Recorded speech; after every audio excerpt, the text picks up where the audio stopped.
Good morning, everybody. This is a beautiful morning. It's beautiful and sunny out, and after a big, huge snowstorm. So it's nice to see spring sprunging. So, my history, just me coming from California, from San Francisco area, with a lot of different mentalities and different hormone dominance. It definitely gave me a very different way of looking at, not different, it gave me a way to look at life that you probably wouldn't get like in the Midwest. And so I would say maybe things are more progressive in California, New York. Um, Also could be, you know, just as damaging relative to how you use the politics that are out there. I mean, the Midwest can be just the same. Hello, Kathy. And so living out here in the Midwest, it's it's definitely different. I like it because it's very low key and everybody has a place. There isn't anything too, I would say, controversial. Okay, so you don't get lost in all of the distraction, the politics. Yeah, there's politics out here, but it's not nearly as bad as the two coasts. And we have been around, I mean, as far as humanity has been around for hundreds and thousands of years. And so when I created this protocol, I wasn't trying to figure out where humanity started from. I wasn't trying to figure out the point of why we live on this earth. I was just trying to figure out how to reverse my premenstrual dysphoric disorder that was getting in the way of my life, that was causing me not uh, to be as successful as my peers relative to what is successful with the big house and the marriage and all of that stuff, right? All the material stuff. So that was my intention. And I created a protocol. I started seeing huge differences in everything. My thought process, I started getting lots of feedback from all of you. I started seeing changes in my biochemistry. I started picking apart words. I started looking deeper behind business practices, marketing campaigns, and a whole new like world that I didn't even anticipate opened up. It was almost like breaking free from the prison. Now, it's not like waking up in the matrix and the alternative matrix where you're like, oh, I thought politics and life was this way, but no, now it's this way, the Illuminati and the conspiracy world. No, it's deeper than the conspiracy world. It goes way beyond the conspiracy world. And it's not that I try to be different than the two alternative mainstream thought processes. I mean, yes, it was a part of the journey of peeling back the layers. Doesn't mean that all of you have to go through the same journey. You don't have to go through all the steps that I went through, because now I'm seeing something completely like utterly different. And I have been publicizing my journey, my thought processes, my peeling back the layers all over social media. So Dr. Phil got a hold of it and capitalized on it. Pathos, Newsweek, Daily Mail, BuzzFeed, all of them were capitalizing and just sensationalizing this journey. And some of the stuff that I've been saying was a little politically incorrect as well as politically correct. And that's just part of the growing up process, the peeling back the layers process, because you'll confront things that not everybody wants to confront and even talk about. And so yeah, and I've also, hey Graham, thanks, love you too. And I've been also talking and I've also been dealing with, or working with the different religions out there. I mean, I did immerse myself like 100% in the born again Christian groups, in the ascension groups. I mean, Catholicism is all over the place. It's probably the most popular religion, Catholicism, and probably Islam too, Muslim. Okay, nothing wrong with any of these religions. The only thing that I see wrong with every religion out there is if they're on a death trajectory. That's it. That's the only thing that I see wrong, is the death expectation. Okay, so I have been immersing myself in all these different religions and studying a little bit of Greek mythology, and like not like I have a degree in any of these, not that I need to. Okay, so it's more about seeing the similarities in all of the different religions. And even though the players may seem different, the actual thought process around the players are the same. And so I learned parthenogenesis from Rob Boucher. I was working with him on my first book, and we since parted ways because of creative differences, and that's okay. He has a protocol. He's moving on with his life. That's perfectly fine. Not every, relationships are meant to last. But he did mention parthenogenesis at one point, and I really didn't want to tackle that because that was just way too revolutionary for where I was at 6 months ago at the time. So it wasn't something I was willing to really explore. But now that I am looking at, I don't know, I'm looking at my own sexuality. I'm looking at how others are looking at fertility and sexuality on the protocol, and then what our current society is experiencing. I'm seeing and drawing conclusions that fertility has a lot to do with mutations. Okay, and I had a real weird feeling of deja vu just about 2 seconds ago. That is weird. Okay, so fertility seems to be coming from mutations. Mutations then are also speaking to the death process, the death trajectory. And when Rob was mentioning parthenogenesis as something to explore, I'm like not willing to do it. But now I'm willing to look at parthenogenesis and try to figure out what would trigger that. Because then I figure out, what is male and what is female. What is the point of them? Was there a split at one point? We're looking at the Bible, Adam and Eve, and then we look at Mary, Mother of God, and then we're looking at Athena. Okay, so the three things, another three. This thing with the threes, I can't even begin to figure out how three seems to be always the ongoing thing. But there are three characters in our history: Mary, Athena, and Eve.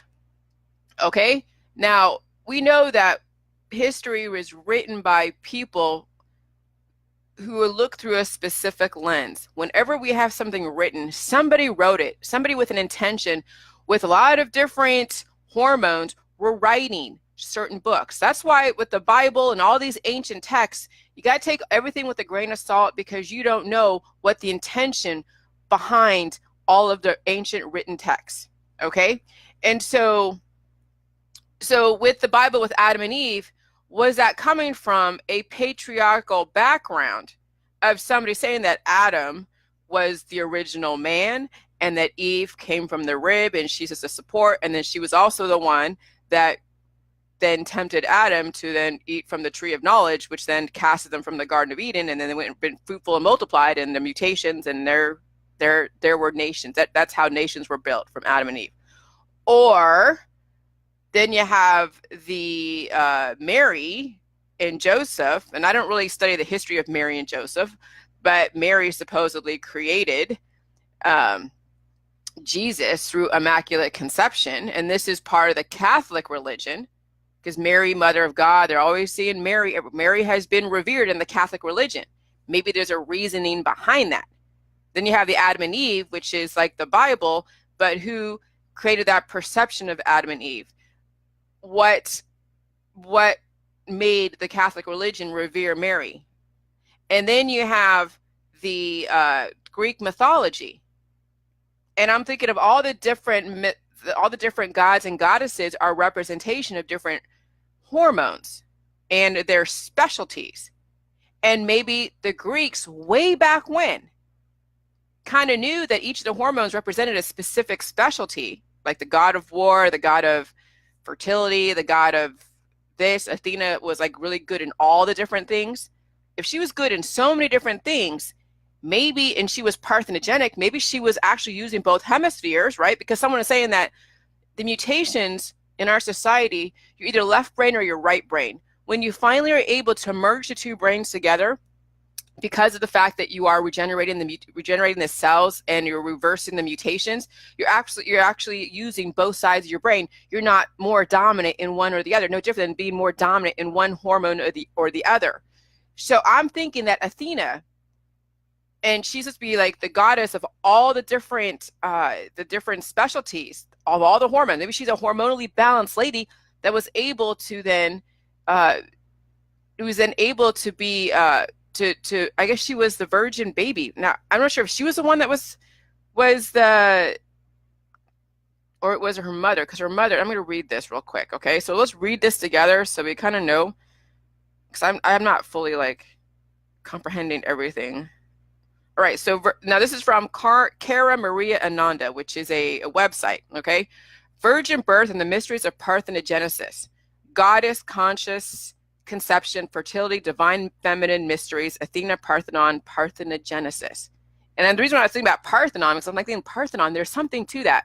Okay, Parthenogenesis, parthenogenic, the root word. This is where you guys got to think about words. Words mean something. Look up words. Get really comfortable to understand the dictionary and encyclopedia and look up words. Okay, look up root words. So Parthenogenesis is the ability of a woman to self-conceive. I recently visited the Parthenon in Nashville, Tennessee, which is a full-size replica, the original Parthenon in Athens, Greece, including a 42-foot gold-plated statue of the goddess Athena, Parthenos inside. Athena was born by parthenogenesis, okay? Her mother, Metis, who was Zeus's first wife, was reported to Zeus as to become the mother of a child that would be stronger and more powerful than Zeus. Oh, wow. A woman more powerful than the man. So now we're seeing some the gender wars starting to happen, which happens today. We're having patriarchal, matriarchal, the gender wars today. So this is very, very interesting. Okay, he was so enraged by this that he went to stop her and found that she was already pregnant with Athena on her own. Now, what triggered the parthenogenesis? I'm not sure, but this is where there's a hole in where I'm trying to figure out, and we'll figure out maybe down the road. I don't know. So he consumed her, pregnant and all, and she went to work in retaliation, crafting a golden armor for her daughter inside of Zeus. The pounding of the armor caused him such a headache that Prometheus split Zeus's head in two at his request, and Athena emerged from his skull as an adult wearing golden armor, but her mother did not survive. Fascinating, interesting. So in Greek mythology, it is commonly said that Athena was the daughter of Zeus, but really she was a daughter of a goddess who self-conceived, who was killed by Zeus. Zeus went on to have a lengthy history of raping most of the goddesses in the Greek pantheon. In ancient Greece, Athena was heralded as one of the most beloved and powerful goddesses, for the divine feminine may be sublimated, but it cannot be killed. Athena was beloved by her father and was heralded as the goddess of civilization, law, and war, as she marked the rise of the patriarchal culture and the control of the goddess energy. Now that's very interesting. The fact that she came from a strength, and she's a strength, and yet it gave way for a patriarchal society. Okay. So the Parthenon was built in classical Greece as a temple of Athena, who was a lady of Athens. Parthenos refers to the birth of Athena as being a virgin birth. The Parthenon was built as a temple of Athena and is now replicated all over the world in many courthouses, museums, and bank buildings. So there is the history behind our architecture in our financial districts, in all of the cities as well as all over the world. This ought to kind of be interesting for all of you. While it's a beautiful structure, I see it, now this is the author, I see it as a prison of the divine feminine. Athena is inside the structure of phallic pillars, and she's too big to walk out through the doors.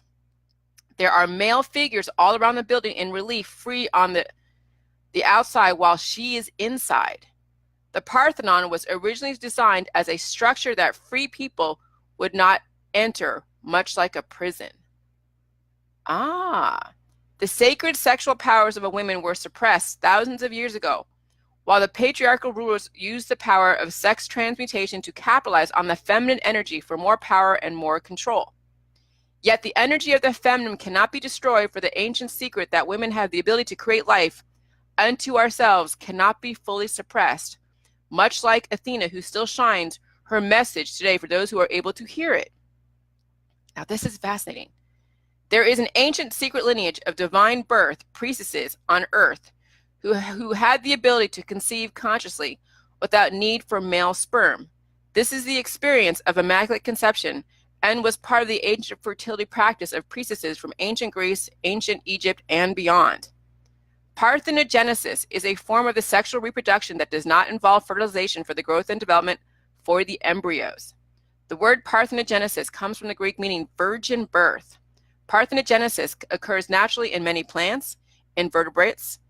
Now, there's asexuality, and some people may see the asexuality, parthenogenesis, maybe one of the same. And I think parthenogenesis is a form of asexuality, but we're not reverting back to a juvenile self as far as our mentality.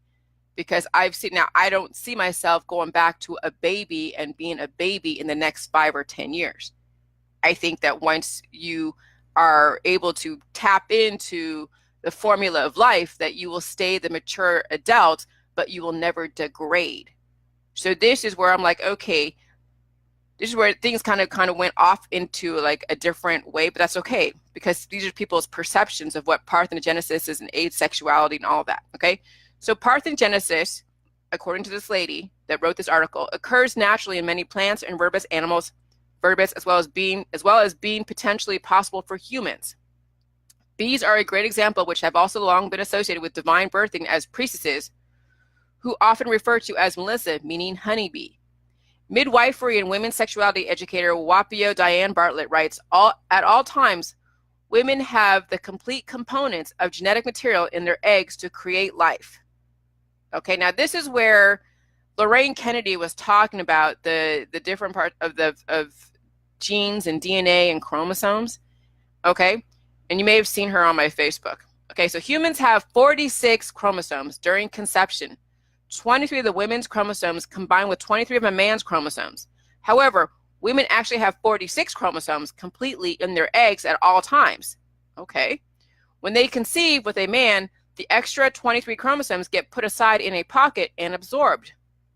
But this poses a question as to what the purpose of these extra chromosomes are for in biology.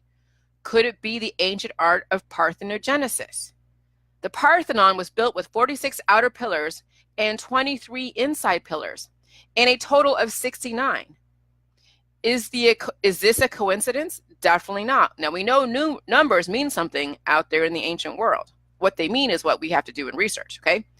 So the building was designed by a master architect who organized the buildings of the ancient structure in Greece with no blueprint in the proportions of the golden ratio in just 8 years and aligned with Hyades star cluster. So let me read this again, because I didn't catch this. So the building was designed by a master architect who organized the building of the ancient structure in Greece with no blueprint in the proportions of the golden ratio in just 8 years and aligned with the Hyades star cluster. How was that possible? So he had no blueprint. He just did it. And it was aligned with the stars. Okay? So could women get pregnant without a man? This totally radical idea is rarely discussed because it would rock the whole patriarchy to pieces. That is part of why the ancient gods and patriarchal culture felt a need to kill or assimilate all goddesses, mythology, and priestesses practices that taught this art. Let me read this again. So could a woman get pregnant without a man? This totally radical idea is rarely discussed because it would rock the whole patriarchy to pieces. That is part of why the ancient gods and patriarchal culture felt a need to kill or assimilate all goddesses, goddess mythology, and priestesses practice that taught this art. So they're trying to suppress this type of information for probably a reason, the patriarchal society. Not to mention that a virgin birth could only produce a female child. Oh shit. Not to mention that a virgin birth could only produce a female child. Now this that poses some interesting question about the mainstream religious mythology, doesn't it? This is the transmission I received while visiting the Parthenon.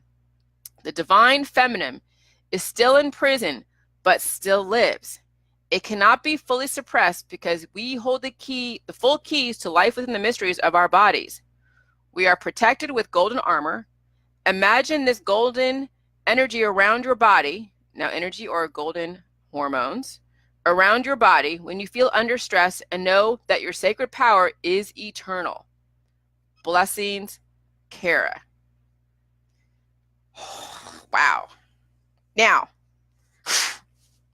somebody can say that this is coming from a feminist that really wants to push, the feminist point of view, the feminist mystique, all that stuff.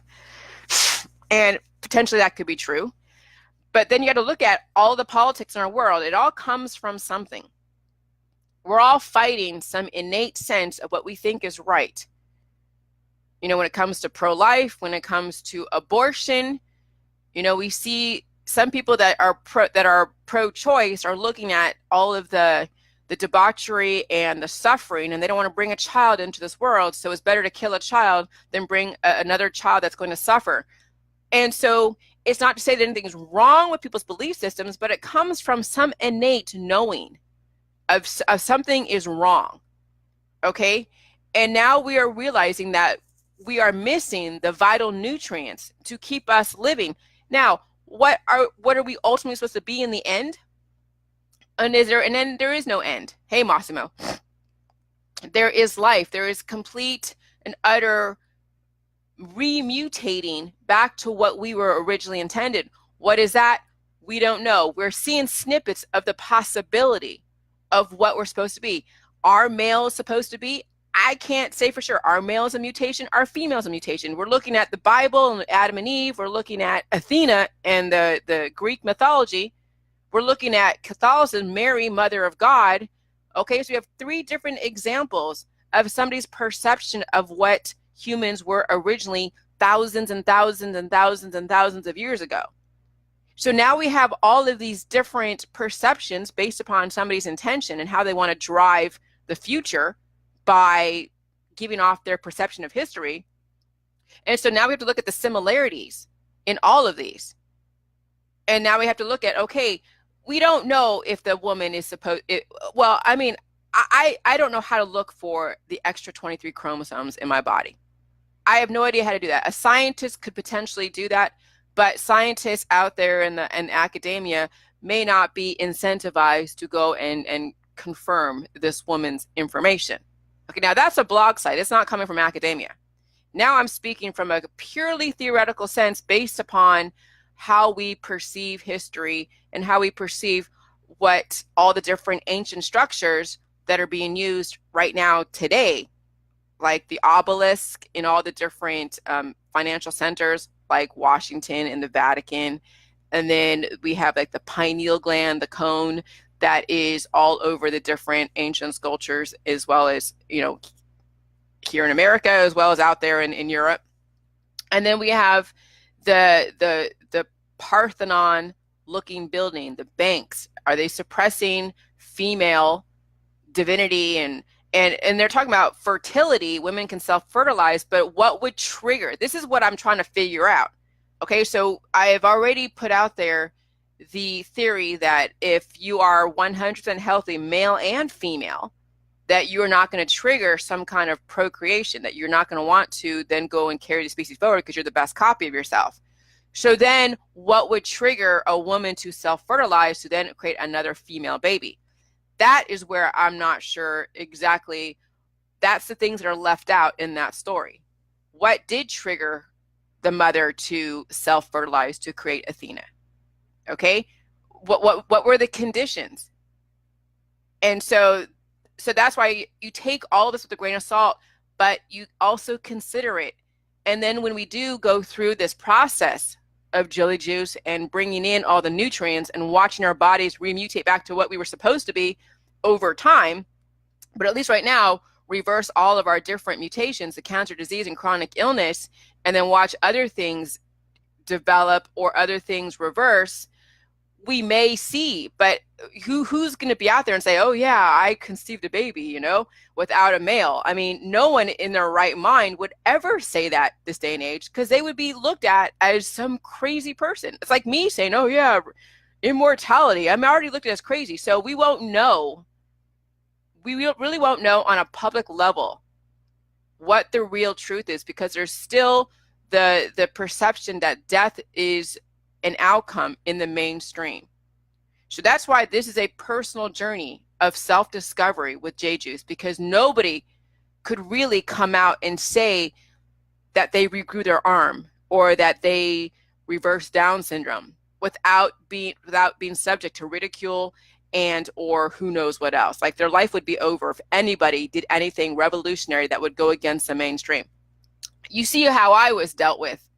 Okay, so nobody in their right mind was. So this is a personal journey. If you guys decide to take on this protocol and at least prove to yourself that you can regrow a fingertip, which some of you are trying to do, like Lily Lynn, because an accident happened, or regrow an organ, or reverse Down syndrome, or any other mutations that are out there, great. We got to start from there. As far as something like self-replication, self-conception, that's probably way years down the road, but it's something to consider, because we're looking at fertility and the lack thereof when you finally get to a certain point in the Jilly Juice process. As far as a woman, a man may lose his sexual desire and be more focused, not chasing tail and chasing sex all over the place. There are some men that have reported back that they are now more calm in their hormones. So that already kind of confirms the fertility side of when you're finally like getting your hormones under control. Okay, and so the next level of parthenogenesis, that could be a collective thing. Parthenogenesis, that my theory is it's a collective thing, because everything is connected. Right now we have 7 billion people, so I don't think parthenogenesis would probably be anything viable at this point, because maybe collectively the human species knows there's probably a lot of us. Maybe if there's so many of us that die and there's only a few of us that are around, and then that would then trigger the self-fertilization. That's the only thing I could think of how that would get triggered. Because we know what triggers fertility. It's the death trajectory, it's the mutations, it's the accidents, it's the things, the diseases that we are contracting through all of our practices and our belief systems.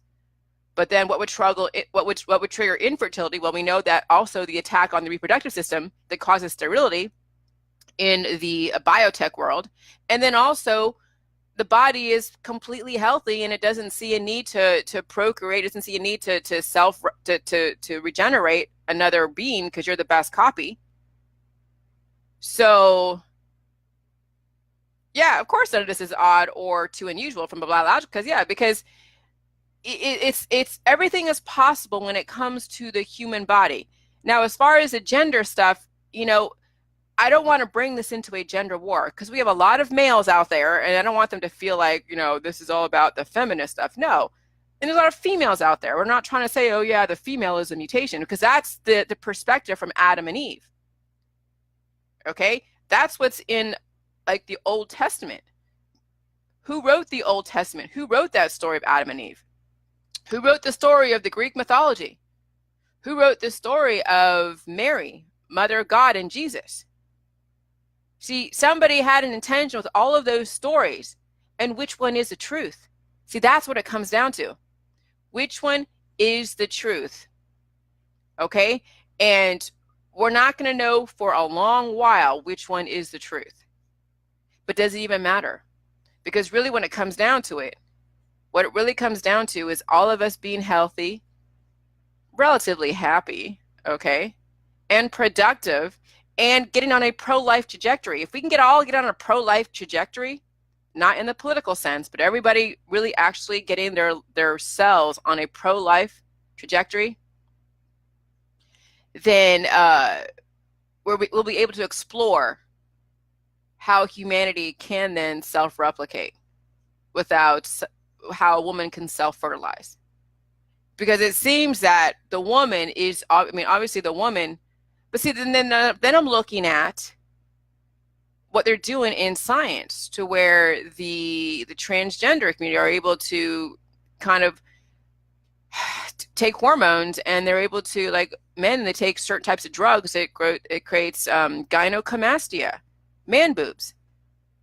Okay, so then you say, oh wow, the power of hormones can really change a person, even from the original intention of what they were born with.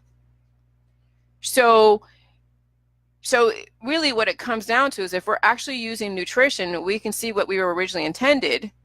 Whatever that is, we don't know. And that's where we need to come from, is that standpoint of nutrition and understanding chemistry and balancing forces. And then we'll know for sure. But right now, at this point, with the way our society is on a death trajectory, completely mutated, and that goes for straight people too. Everybody in the matrix that's not on J-juice is mutated. So it doesn't matter if a male can bear a baby because of a uterus transplant or more hormones or whatever. It doesn't matter. I think it's fine if somebody, and right now it's a little bit, I would say, jolting in our society to see a man be the one to carry a baby. But maybe that was the intention. Who knows? If you have all these different hormones, maybe they figured out in Greek mythology how to utilize those hormones to an advantage, to be able to then sculpt a certain kind of child and then a certain kind of adult. Because, you know, LGBT has been around since the Athens time. So maybe it was really the original way, and then there was a split somewhere, and then it became just, you know, it came a stigma to not have us be a specific gender. You know, we don't know, the chicken or the egg. But maybe down the road, when we're all on a life trajectory, maybe we're all female and we all can bear a baby. Because if you want to fertilize, this is the thing. If you're fertilizing, even if a woman, let's say we're pretending that we're in parthenogenesis, we're at that point of parthenogenesis, and a woman can self-fertilize, there has to be some kind of conditions to where the human population is afraid of extinction, to where a woman can self-fertilize. Something must be going on for a woman to self-fertilize and not need a man. I don't know how many layers of mutations that are being reversed for a woman in our culture to self-fertilize. Because right now we're seeing layers and layers and layers of programming and mutations being peeled back on this protocol, like layers. And there's probably hundreds and hundreds and hundreds of layers of where I'm at. I can't say I'm 100% well, but I could say that I'm seeing a lot more than I saw 2 or 3 years ago. And all of you are now seeing some stuff that are totally new and you would never even think of 2 years ago. Okay, so we know that if we're uncovering things now with the J-juice, even in our own life, and possibly all the different data about history, then there's probably a whole lot more of layers of programming and things that are available to us, but we got to keep doing the J-juice to be able to uncover those layers, okay? And so it's just, but you have to stay on the protocol. You can't be afraid of the pain. You can't be afraid of the things that are in the matrix that says, oh yeah, J-juice is going to destroy you. No. You look at the science, you look at the chemistry, it's everything that your body needs, everything. And so our whole point now, our focus is going to be on a life trajectory. We have 7 billion people, so we don't have to worry about going extinct, because we have 7 billion people, and a lot of those people don't know J-juice, and so they're reproducing. So we're not going to at all worry about extinction. Okay? So now it's just, you're on an individual journey, each and every one of us. Eventually, we'll all be on the collective same journey. We'll be collectively on the same journey. But right now, this is all individual. And thank God that we are, I was talking to Kevin last night, Sugar, stop. I was talking to Kevin last night, and I was saying, like, thank God we weren't rolling this out back when Jesus was alive.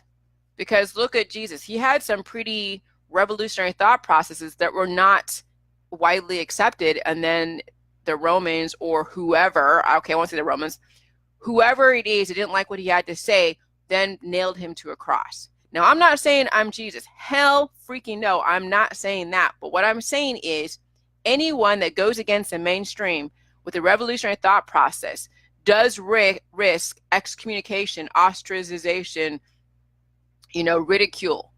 But we have a society now where law and order is paramount, and that we have free speech in our society, but you're not free of the repercussions, but you're not supposed to get killed for a thought process. That's why we're so lucky we live in this day and age, is you can have a thought process without dying for it. And that's huge. Okay? And that's huge. It means that we have really come so far to be able to accept a different way of thinking. And this is why we must accept all types of genders out there. Whether it's a cisgender or LGBT or anything, we cannot be ostracizing and ridiculing and discriminating against anybody at all, because we don't know what normal is. All we can say is, okay, the human body can do a lot of different things under specific conditions and circumstances. And if somebody is a man that wants to bear a baby, so be it. That's fine. Because you know what? If we can get everybody on a life trajectory, we may see the same thing. Because so what you can do today is what you probably can do on it. So on a life trajectory or on a death trajectory, if the human body is so diverse where it can have male and female and a combination of both, that's great. That's the ability of the human body to be able to do that. The power of the human body to be able to do that. So when you're on a life trajectory, you're still going to be reacting to the same conditions relative to your environment and your belief system. But now you're on a life trajectory, and you will probably see the same type of outcome relative to the conditions. What would trigger self-fertilization? What are humans supposed to look like? Okay? The whole gender roles is another division. But I don't want that. That's way too extreme for some of you who are like, oh my God, that's just like, you came from this to this to this. And now and I know I'm blowing my own mind. Okay.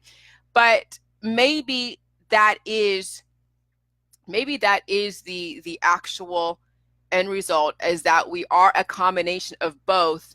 And the only way for humanity to be able to carry its forward, if it feels that there is a decline in the population, is that there is a self-replication somewhere. Okay. But that's going way too far in the future. But we need to accept the power of the human body on the death trajectory, so that way we can accept the power of the human body on the life trajectory. If we can't accept the power of the human body and what it can do on the death trajectory, what makes you think that we can see the future and the possibility of the human body and the life trajectory? That's what I'm saying. Okay. And that's why we have to stop with the discrimination. That's why we have to stop with saying what is right, what is wrong. That's why we have to almost say, okay, there doesn't have to be a specific gender role, but we know that hormones can manipulate people's strengths and their thought process, and that's okay, because it could happen also on the life trajectory. So let's accept both and see the possibility of both. Okay? Because I don't want to subscribe to only the death process. So, in the death process and the life process, relative to the conditions in the environment, are going to be predominantly the same relative to where you are in the mutation or reverting back or mutating. It's like, and this is where I think Kevin and I were talking about, and he was having trouble with some of the things, which I can understand, because it's trying to explain the two different trajectories. So think about, okay, I need to find an example. I wish I had a board, but I don't. So I got to find an example. Oh, here we go. Oh, I got to find an example. Okay. So let's say this green pen is the death trajectory. This is where our society is right now. And this yellow pen is the life trajectory. This is the sun. This is life. This is, so green is death and yellow is life. All right. So you're going to have, so with Jilly juice, so green is death.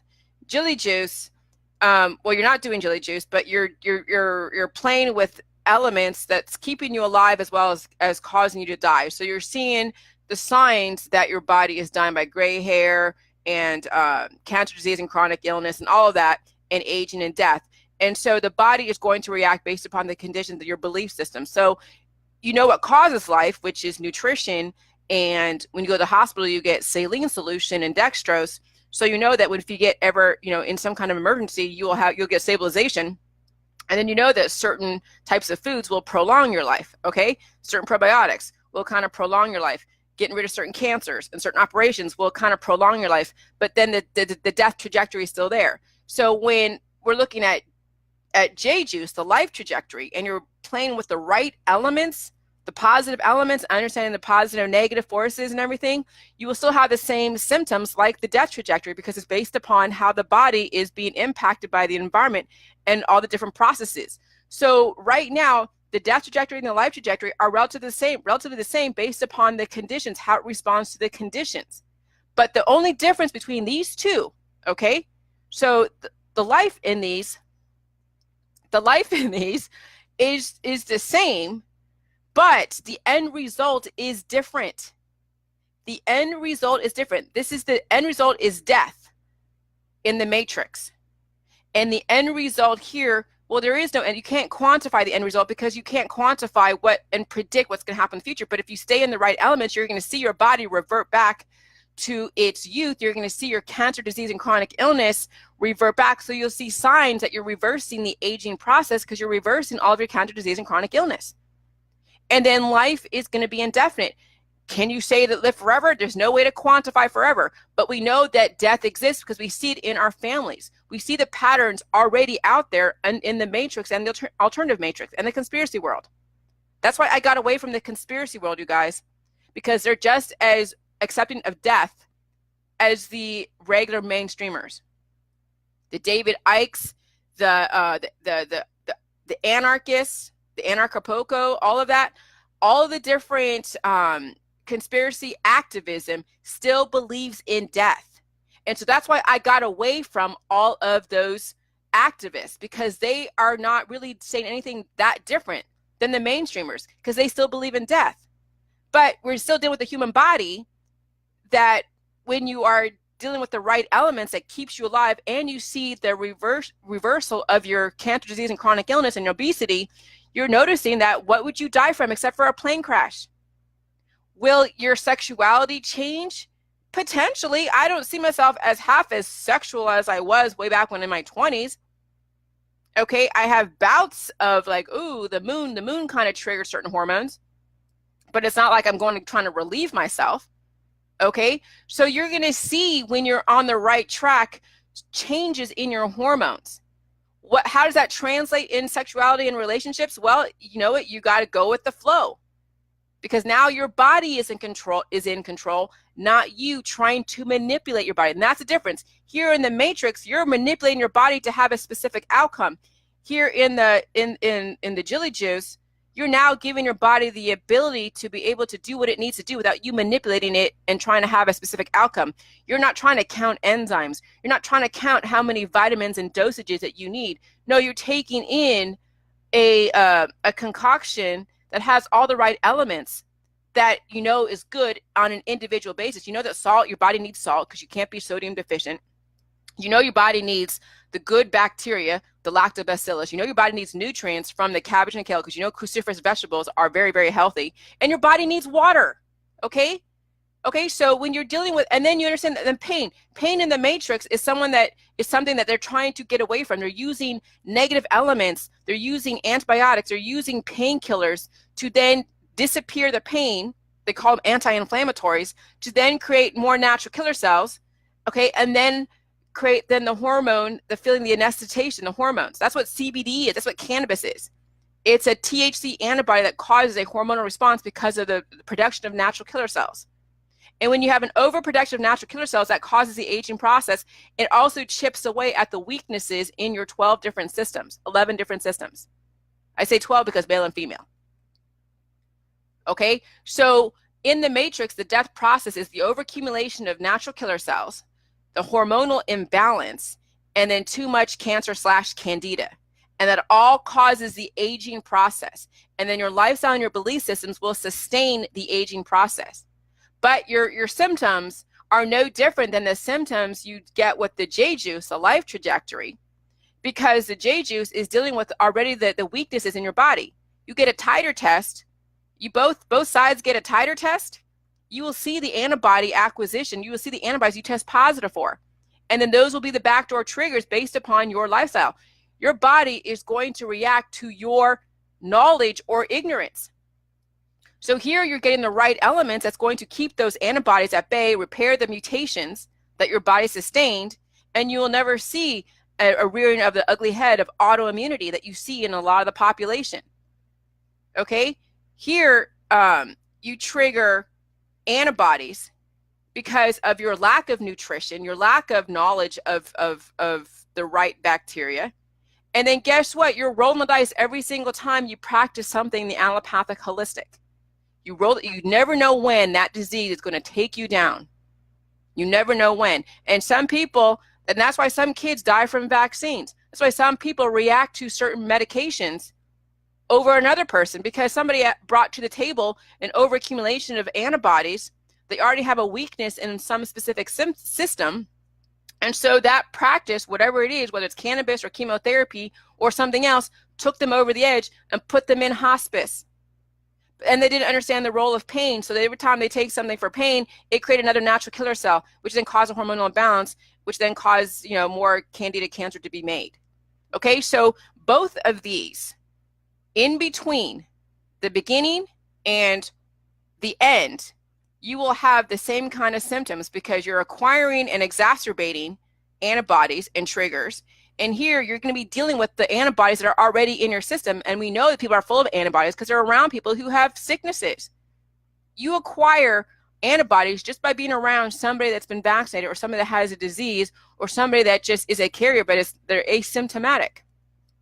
But you will deal with it, you'll fix the mutation, and you'll always have the antibody, but it will never, ever be a problem for you because you're always giving your body the countering force, which is nutrition, strategic nutrition, not vegan and vegetarian, not just eating healthy, because you already have, what happens is when someone just changes their diet is they still have the mutation, they still have holes in their gut, they're not absorbing the nutrition the way they should, so it's not giving them the maximum regeneration, the maximum protection, and they still expire even when they change their diet. Yeah, it helps to change your diet. You'll see superficial changes. You'll see your weight loss, and you may see certain things that look better, but you're still on the death trajectory. You're still aging. That's why vegans and vegetarians are dying in our society, because they don't understand how to strategically repair the damage. They just simply change their diet, and that's it. With J-Juice, you understand the diet that I have. You understand the role of the nutrition. You understand why it is that I get away from the spices and the extracts. All the spicy foods create antibodies because they're antibiotic, and then it induces a hormonal response, which then gives you that pleasure feeling. Whenever you eat something spicy, it's pain and pleasure because you just did something to your system that caused a hormonal response. I don't eat spicy food anymore because I have no joy. There's no joy in it because I know what it does, and I don't need to drive my hormones to give me that pleasure feeling. No different than eating chocolate. Chocolate elicits the oxytocin hormone. That's why chocolate is huge on February 14th. Okay? So this is why, we need to not judge anybody for anybody's sexuality, whether in the matrix, LGBT, or when you're on a life trajectory, because we have no idea what we were originally intended. And this is what I didn't know a while back with Dr. Phil. I was going through my layers and layers of just uncovering and my influences and being around the born again Christians. And I may have said things that weren't exactly politically correct, but that was just my process. There was no way for me to predict that I would actually come to somewhat of this conclusion because of parthenogenesis. Okay?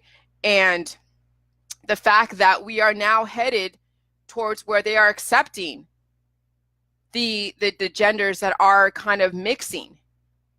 Okay, and it may seem weird, just like J-Juice. It may seem weird to some people, but we now need to start just accepting humans for what they innately feel.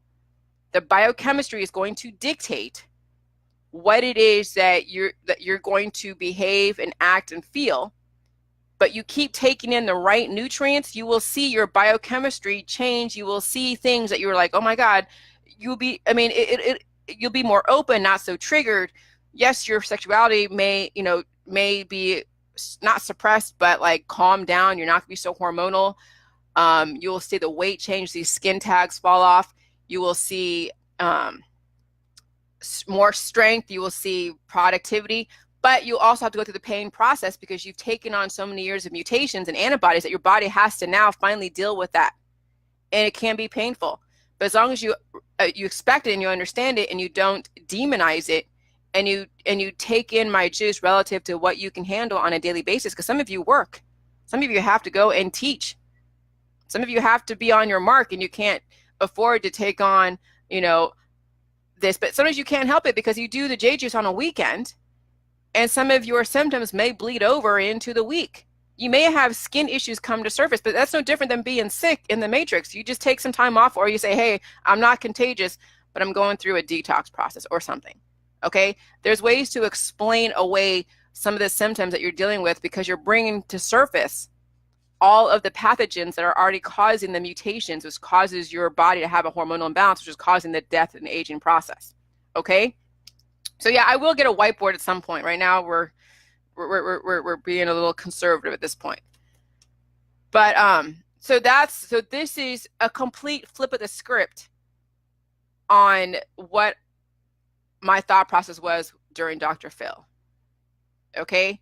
Maybe it doesn't take a male and a female to have a baby. Maybe a female could actually self-replicate. Maybe. Parthenogenesis is possible. And there are 3 areas that would kind of confirm the possibility. Now, Adam and Eve is from a patriarchal type of standpoint because they're saying Adam was like the first human and then Eve came from his rib. So I'm not sure exactly if that's true or not, but that's a perspective based upon somebody's intention. Then you have Mary, Mother of God. What caused her to conceive a child without fertilization? And then Athena, Greek mythology. Okay, but regardless of all 3 of those different perspectives, they were all mutated in some way to then be able to conceive as well as be fertilized and have some kind of fertility, because fertility is based upon the body seen, or humanity is seen as declining, and it needs to carry the species forward. And this is where I bring in, Mother Nature. Dogs, like my dog, I thought she would hit some kind of like estrus because of her on the juice, because she was spayed, something like, oh yeah, she'll regrow her organs back. But you know what? My dog is the best copy of herself. She has not at all been on estrus, but her fur, she looks youthful. She looks like a puppy. I got her from the shelter. She had all these different vaccinations. She had a lot of skin issues. She had her fur wasn't as soft at all back then as it is today. She had a lot of anxiety. And so I had her on the J juice, and she had a lot of her skin issues cleared up. She doesn't have fleas at all. Even every season, she has no fleas, no ticks. Her fur now is so soft, it feels like a puppy's fur. Her skin is beautiful. She could eat foods without getting like an allergy red line like she used to. She did go through a healing process of where her back legs, because in her genetics, in that line, hip dysplasia and seizures are prevalent in pit bulls. Okay, those are mutations that are passed down from mother to child. And now, she went through the healing process. She had a week where she had really a problem with her back legs. And then it took her a week to get over it and no more. So she was proactively dealing with the mutations that were already in her body that was set to trigger when all the conditions were right. Had I not put her on J juice, she would eventually be dealing with hip dysplasia. She would eventually be dealing with seizures because she went through a healing symptom where her brain was able to regenerate and fix the mutation. So she had what seemed like a seizure, but it wasn't. It was a healing symptom. And she has not had any issue since that 1 week. She had 1 week of straight up dealing with a healing symptom. And now she is a very great animal that doesn't destroy the tennis balls like she used to. Okay? And she's not going to at all go into estrus because she's the best copy of herself. She doesn't need to go and procreate. So I bring it back to the animals. Like when an animal out there, like bunny rabbits, why people say like fuck like rabbits, because rabbits have a 1 to 2 year lifespan. So before the species can't get extinct. So what happens? They have to have a huge litter to keep the species alive. So they have to screw like rabbits every spring, man. Bunny eggs are everywhere. Not bunny eggs, but litters of rabbits are everywhere because they know that they have a 1 to 2 year lifespan, and maybe longer in a domesticated rabbit situation. But that's the reason, like with animals that are on a death trajectory that have mutations. She was bred to be a mama for a few times. I'm sure she's probably a teen mom for a few litters.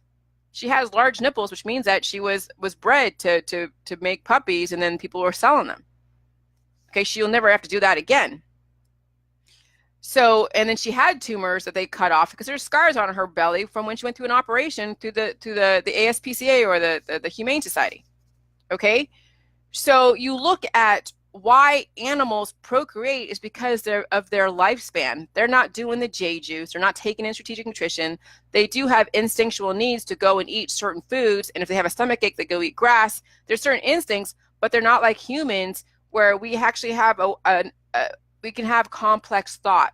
We can create stuff. We can invent something. Animals, they just go strictly by instinct, by hormones. We don't want to be strictly totally instinctual and that's it, because that would then make us no different than the animals. Humans have actual capacity to be above their hormones.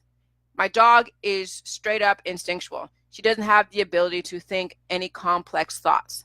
She is strictly reactive to my hormones and strictly reactive to the environment that she's in, and that's it. I have to be the one to say, hey, you can't have this food so you can have this outcome. She doesn't have the ability to understand that, but humans do. But if you are always reacting to your hormones, and that's what drives you, then you will not have the ability to have complex thought because you're so driven by your hormones. And that does separate some of us from others. Some people are strictly hormonal, and that's it. They can't think of anything more complex thought than their hormones. And you see people who are strictly hormonal all over Facebook, because they're the ones that are bitching and complaining. They're the ones that are messing with you. They're the ones that are always working from a hormonal response. And that's why I got away from the activism, because that's all hormonal responses. And I get dinged. I get attacked by people. And so I get very, really, very sensitive over anyone that tries to attack me, because I know, like, okay, they're not doing the J juice and they may have taken exception to some of the things that I've said. I don't want to deal with it. Either you understand my information or you don't. But I don't want somebody backhanded, trying to undermine whatever I'm doing. So, because I recognize hormonal responses from people based upon their belief system. Okay? So I know we have the ability to rise above our hormones. We really do. And we can be even a more complex human being with more revolutionary thought process to really figure out why we were put on this earth. And I think it's interesting, I was telling Kevin last night too, that it's interesting that even in the news, a lot of all these different things, like all the pedophiles are coming to surface, and our system is hammering down on the sexual misconduct in the Catholic Church and other religious organizations, and we're now seeing patterns, and it all has to do with the death process. When you're on a death process, there's so many different mutations, so many different combination of mutations that then translate into behaviors, deviant behaviors. So instead of us trying to target those specific people with those specific mutations, let's get everybody on a life trajectory with the right formula, okay? And let's eradicate the deviancy. Let's eradicate the hormonal responses that causes people to harm somebody else. That's all I'm trying to get at. I'm not trying to point out anybody, say anybody's wrong. No, if you're on a life trajectory, there's nothing wrong. You're just going through the life trajectory because you're doing the life formula. If you're on a death trajectory, it doesn't mean that you're deviant or horrible. There are more egregious mutations than others. It all depends on what you bring to the table. And some people are breeding deviant children. There are some children that are going to be some pretty messed up adults. We know this because we already see it. History has already shown us Look at our school system. Look at our jail system or prison system. Look at our politicians. Okay, if that isn't enough evidence to tell you that death trajectory elicits these types of adults, and fertility in our mutated population elicits a certain behavior, then maybe we need to change the end result, change the trajectory, so we don't breed deviant, psychopathic, sociopathic children or adults. Okay, and so that's why I'm saying across the board, if you're trying to procreate, then you're dealing with mutations across the board. Okay, and that way nobody's discriminated, because and then if you're on a life trajectory, then it doesn't matter. You know, if what you are is what you are and what you feel, and you're on a life trajectory, you're doing J juice, that is great.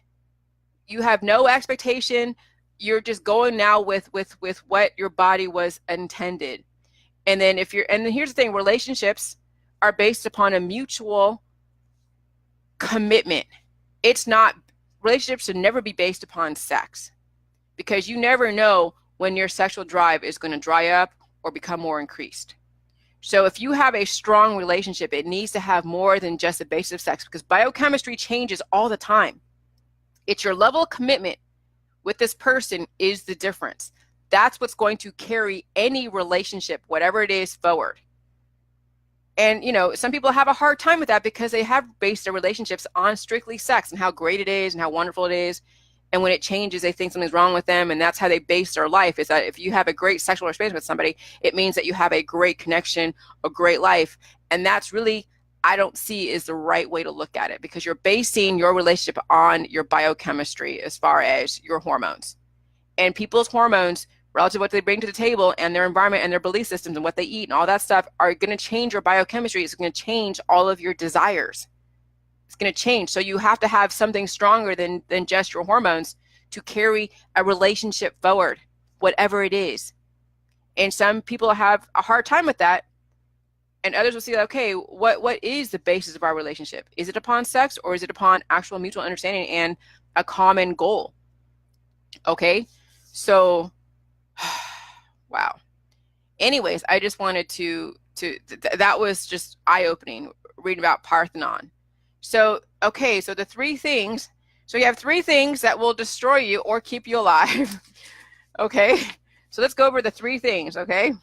The three things that destroy you, keep you alive. So I'll just go through this, okay? The three things that will destroy you and keep you alive. But first, we gotta look at balance of the universe. Everything on Earth is natural. Okay? Oops, let me do this. Everything on Earth has a purpose. Everything on Earth strikes a balance with a purpose. The periodic tables, chemistry, balance, the biochemistry in the chemistry of biology, the chemistry of life, okay? What also keeps us alive can kill us with an imbalance. So the three things, okay, not four things, or three things. Yeast, it cleans up excess sugar, heavy metals, but in death, candida gets created because that's the overabundance of yeast, okay? The second thing, few antibodies, not overabundant. So this is what life is, from pathogens occurring in nature and the environment. So what life is, that you have antibodies because it does protect you, but too many antibodies will destroy you, okay? Balance again. Then what is life? Balanced hormones. The third thing, balanced hormones from a spectrum of nutrition from whole foods and processed foods too, with 11 different systems working together according to their purpose. And so what causes death is a hormonal imbalance. And what the system does, they use these three things to offset each other based upon the test. So if you have a test that counts how many cancer cells, and then you use antibodies to go and lower your numbers, okay, great, you have a great test that says you have lowered cancer numbers, but now you have an overabundance of natural killer cells, which causes then a hormonal imbalance, so you're still dying, okay? And that's how the industry works, because it's based upon intention. The tests are based upon intention, okay?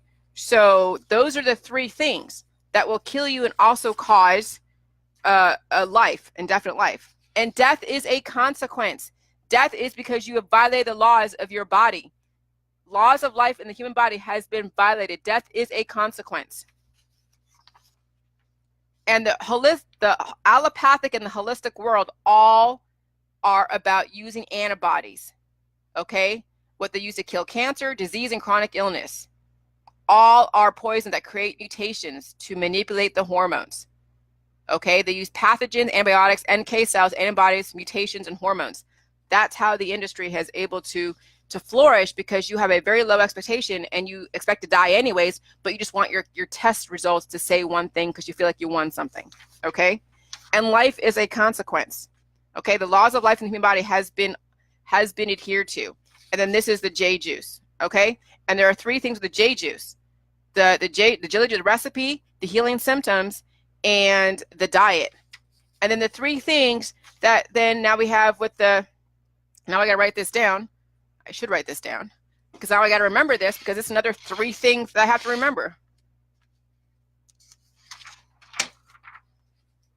I got so much crap on here. So we have, as far as how where humans came from, as far as parthenogenesis, okay? So parthenogenesis,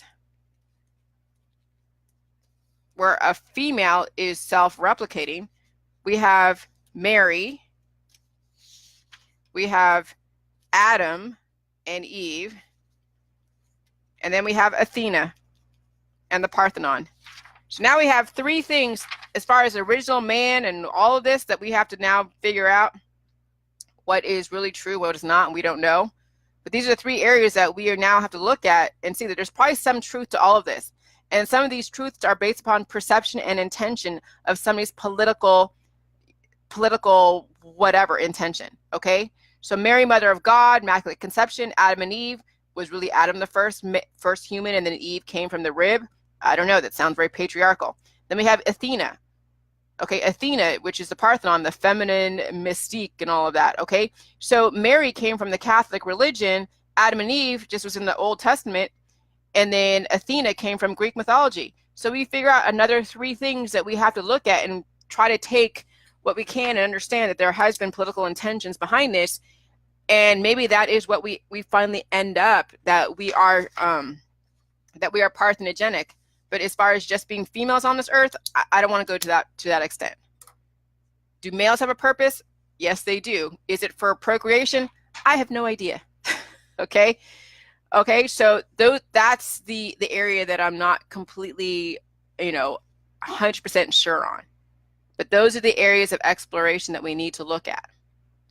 And so that's why now we have got to accept all types of genders at this point, because we have no idea if the LGBT is actually what we're supposed to be, that we can be both and be parthenogenic, and that we know that mutations are based upon hormones being manipulated and poisons that cause mutations that cause a hormonal response that elicit a specific outcome.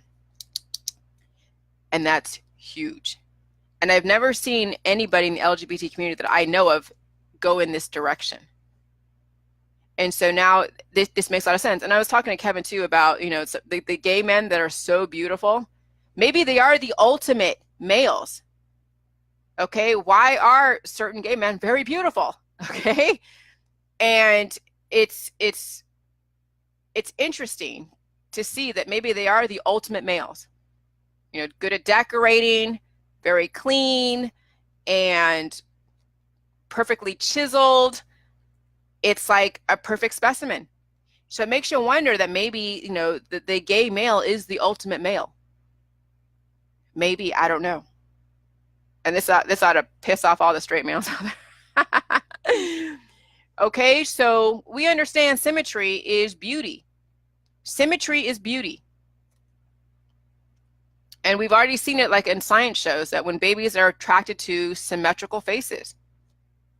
Okay, so I don't want anybody to get offended by any of this information. This is something to consider, something that we need to explore, and not to cast any judgment on all of it. And, I have been going through all of these processes of discovery, and some things I have changed, like, thing with memory, cell memory. And I talked about that a long time ago. We were relating it to parasites and candida. And back then I was dealing with a lot of the conspiracy people, with the reptilians and all of the parasitic type of perspective on sexuality and all of that. But then, as far as like the deviance, and I had to get away from some of the people out there that were only strictly looking at sexuality only coming from parasites and the reptilians, and now we are looking at hormones have a huge role in sexuality. We are realizing that Kevin did some research on water molecules and memory, cell memory, and the cells, so Kevin has a whole thing about the memories and PTSD and all of that, and so that's huge. That changes a lot of things. So we're gonna see changes in our perspectives as we go through this process. So it's never absolute in your belief system today, because it can change based upon the new information. So who knows, there might be a totally different way of doing things and saying things, not the way of doing things, but the Jilly juices will stay the same, but our perception, our belief system of why things happen may change. Okay, so always be open to changing your belief system, because the universal system is still going to be the same. You still have 11 different systems. It still has the response and the stimulus are going to be the same. That's not going to change. It's what you make it mean. Your perception of the mechanisms in your body is what's going to change. What you think is going on based upon the different stories, whether it's Amelia Durant's perception of parasites and deviancy, or whether it's Kevin's research on water molecules and memories and all of that. Okay, now we have to start coming from a very non-political, very sciencey perspective that isn't trying to influence someone to go on a death trajectory, because the actual outcome is life. It's not death. And that's the only division that I have. It's either life or death. Two absolutes. Life or death. That's why everything in between the life or in between the death process doesn't make a difference. Okay? All the different platforms, anti-vax, pro-vax, holistic versus allopathic, it doesn't make a difference if you're on a death trajectory. Whatever religion you have, I don't care what it is. If you're on a death trajectory, I don't want any part of your religion. And I don't care, and it's individual, because then there's people that have the same religion on a life trajectory. So religion can't be even used as a way to discriminate against somebody, or sexuality, or anything. The only difference is life or death. That's it. If you're on a life trajectory and you believe in Muslim, Christianity, Catholicism, great. I love you. It's not your religion I love you. Religion is just another way to explain another comfort zone. Religion and belief system are a comfort zone.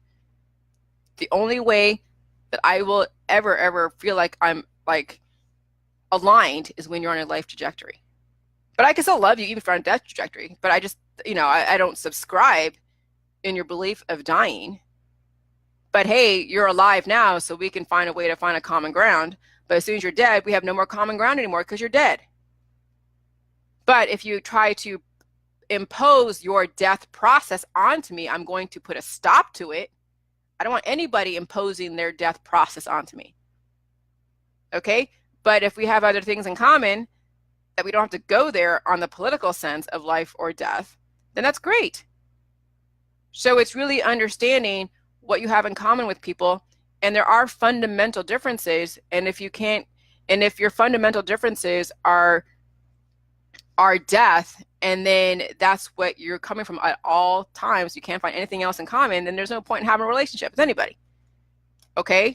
So let's be clear on what the end result is when it comes to our belief systems, and that would be the separating force. Then all the religions and the political platforms mean nothing when we all know that life is what people really believe in. They just don't realize that they can have indefinite life. I think we all are united that we all want to die. Nobody wants to die tomorrow. Nobody wants to die yesterday. Nobody wants to die right now. So you believe in life. Now it's a matter of, are you willing to do the work? Are you willing to do the work to then sustain your life indefinitely? And that is the difference. How committed are you to life? Not everybody is. People say they are, but they're not really. And that's when the rubber meets the road. Are you willing to go through the fire, the pain, to then sustain and commit to life? That is the difference. All right. I got to go. Go to jillyjuice.com, JILLYJUICE.com. Get the book. That's the primer. Kevin and I are working on a second book that's going to have a lot more detail. And so, you know, a lot of the things I'm talking about will be in that book. And just commit to life. Okay? Change your conversation. Stop taking shortcuts. And change your expectation of yourself. Because I think all of us have something to offer. Nobody should ever die. Nobody should ever die. Ever. Thanks, Kathy. Thanks, Masma. Thanks, all of you. I appreciate it. Bye.